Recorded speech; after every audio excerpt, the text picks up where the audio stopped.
আমি আলহাজ মোহাম্মদ মুসা সাহেবের বড় ছেলে। আমার নাম কামরুজ্জামান শাহিন। আমি আসলে রাজনীতির সাথে দীর্ঘদিন সম্পৃক্ততা আছি।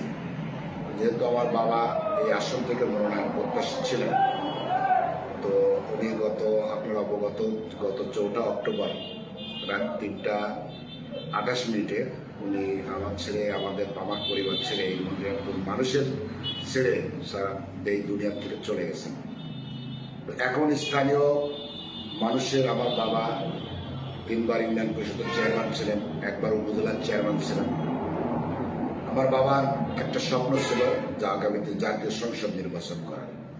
সে জাতীয় সংসদ নির্বাচন করার আগ মুহূর্তে দল থেকে তাকেও মোটামুটি একটা কথা বলা হয়েছিল যে আপনি নির্বাচন করবেন।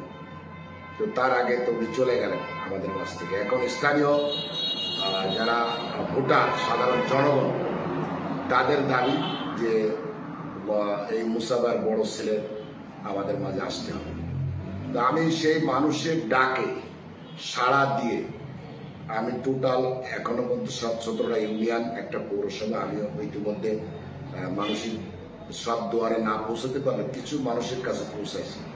এবং মানুষের যে চাওয়া, আশা, আকাঙ্ক্ষা, আমি এটা আসলে বাস্তবায়ন করতে চাই। আমার বাবার অসম্পূর্ণ কাজগুলো, মনিরামপুরবাসীর যে অসম্পূর্ণ চাহিদা আছে, এই সম্পন্ন করার জন্য আমি আগামীতে মনোনয়ন প্রত্যাশী। ওখানে ছিলেন, আমাদের কিছু নীতি নির্দেশনামূলক কথাবার্তা বলছেন। আমরা আসলে সবই দলের ঊর্ধ্বে কেউ নাই, দলের সাথেই আমরা আছি, দলের সাথেই থাকতে চাই সবাই মিলে। বাংলাদেশ জিন্দাবাদ, বাংলাদেশ জাতীয়তাবাদী দল জিন্দাবাদ।